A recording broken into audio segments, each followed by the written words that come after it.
Nous nous sommes retrouvés en plein milieu d'une bataille entre trois ennemis potentiels. Mario Draghi est-il la bonne personne pour remporter cette bataille? Moi, j'en doute fort. José Ricartejaen, Guardian Trust FX. Nous avons récemment découvert la décision sur les taux de la Banque centrale russe. Le résultat laisse-t-il espérer que l'économie russe puisse sortir de la récession? Il semble qu'à l'heure actuelle, les participants au marché russe aient adopté des positions différentes sur cette question.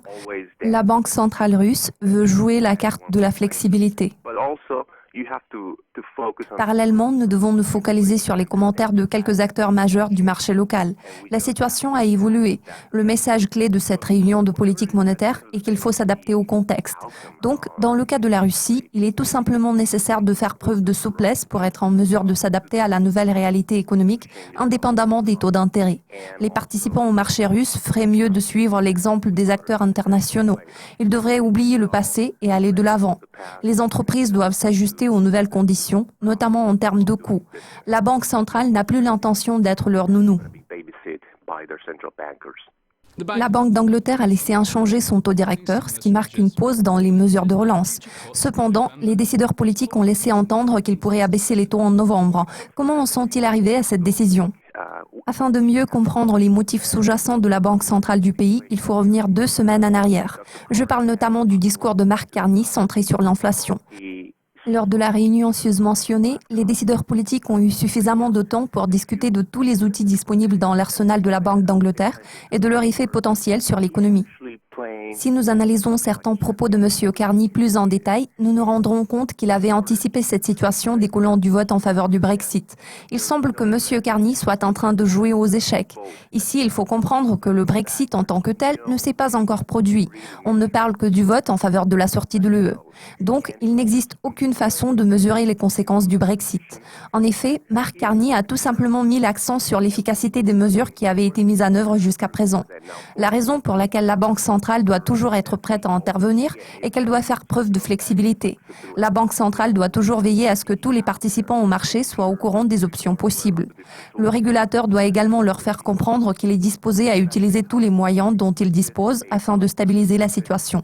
Je peux dire que notre équipe s'attendait à une baisse des taux après le Brexit. À notre avis, nous verrons au maximum 2 baisses. Nous espérons que cela ne sera pas nécessaire. Pourtant, si tel n'est pas le cas, cela confirmera que le scénario de base prévu par la Banque d'Angleterre ne s'est pas réalisé. Maintenant, la Banque d'Angleterre est en train de se préparer à toute éventualité, tandis que l'économie britannique est en train de s'ajuster à cette situation. De toute évidence, les risques sont orientés à la baisse. Mario Draghi a déclaré que tous les membres de l'UE devaient aider les pays en difficulté au sein du bloc pour assurer le bon développement de l'Union. Êtes-vous d'accord avec cela? Qu'est-ce qui pourrait encore être fait pour aider l'UE à aller de l'avant? Il est à noter que le principal objectif de la création du bloc européen consistait dans l'intégration. À mon avis, M. Draghi a été obligé de le dire parce qu'il s'était retrouvé dans l'impasse. Nous pouvons constater qu'à un certain moment, d'autres gouverneurs des banques centrales majeures, tels que Kuroda et Janet Yellen, ont dû faire face au même genre de situation. Dans le cas de la BCE, la situation est assez complexe. D'une part, le contexte démographique représente un enjeu considérable. La gestion des frontières pose également un grand problème. D'autre part, il existe un manque de jeunes spécialistes sur le marché du travail européen. Le système actuel fait en sorte que les gens se sentent en droit d'exiger plus de soutien de la part du gouvernement. Donc l'UE a de nombreux défis à relever.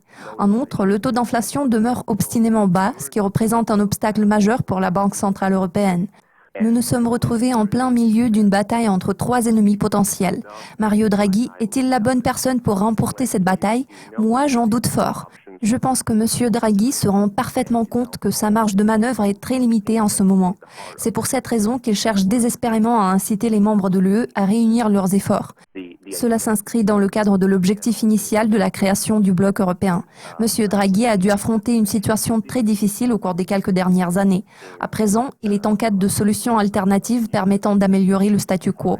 La marge de manœuvre de la BCE en termes de rachat d'actifs reste également très mince. De toute évidence, la Banque centrale s'est retrouvée à court d'options.